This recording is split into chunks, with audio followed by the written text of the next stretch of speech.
die, N-word die. Introduction. Racism systematically verifies itself when the slave can only break free by imitating the master, by contradicting his own reality. When a black man looks at black people with a black mind and black soul, it is immediately apparent that black people possess certain unique characteristics which not only distinguish them from whites and Negroes, but which have greatly contributed to the survival of blacks. Whites recognize this and have always attempted to eradicate these characteristics or discredit them. In instances where they have succeeded, Negroes have been created. Negroes have always been close allies of whites in trying to eliminate black resistance to undesirable acculturation. Negroes see poor and uninstitutionalized blacks as N-words.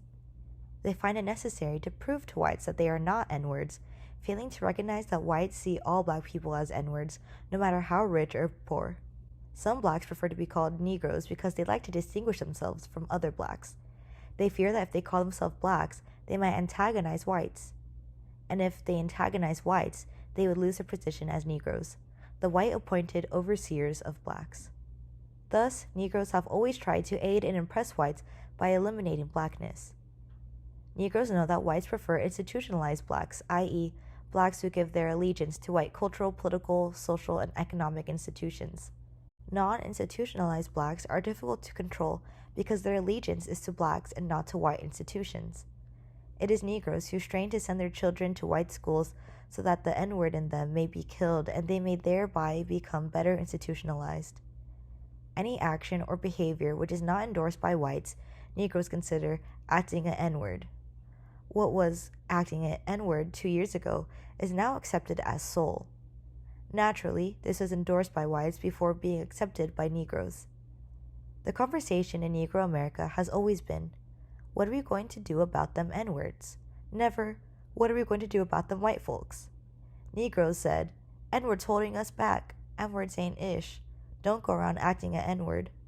Negroes say, nobody but N-words curse and use poor English.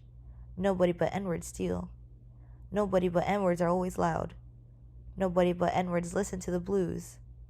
Nobody but N-words burn and loot. Nobody but N-words eat watermelon. I don't call you N-word 'cause you're mine.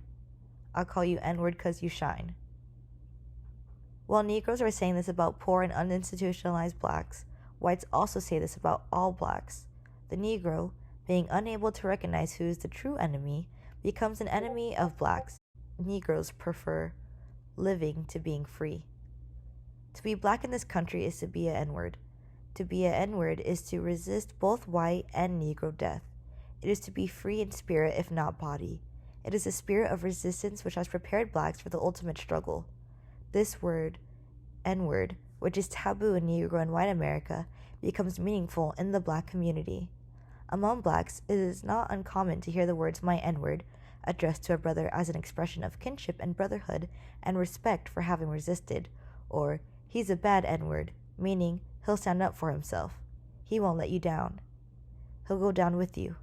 When blacks called Negroes N-words, however, it takes on the negativeness of white and Negro usage. Negroes and whites have wished death to all blacks, to all N-words.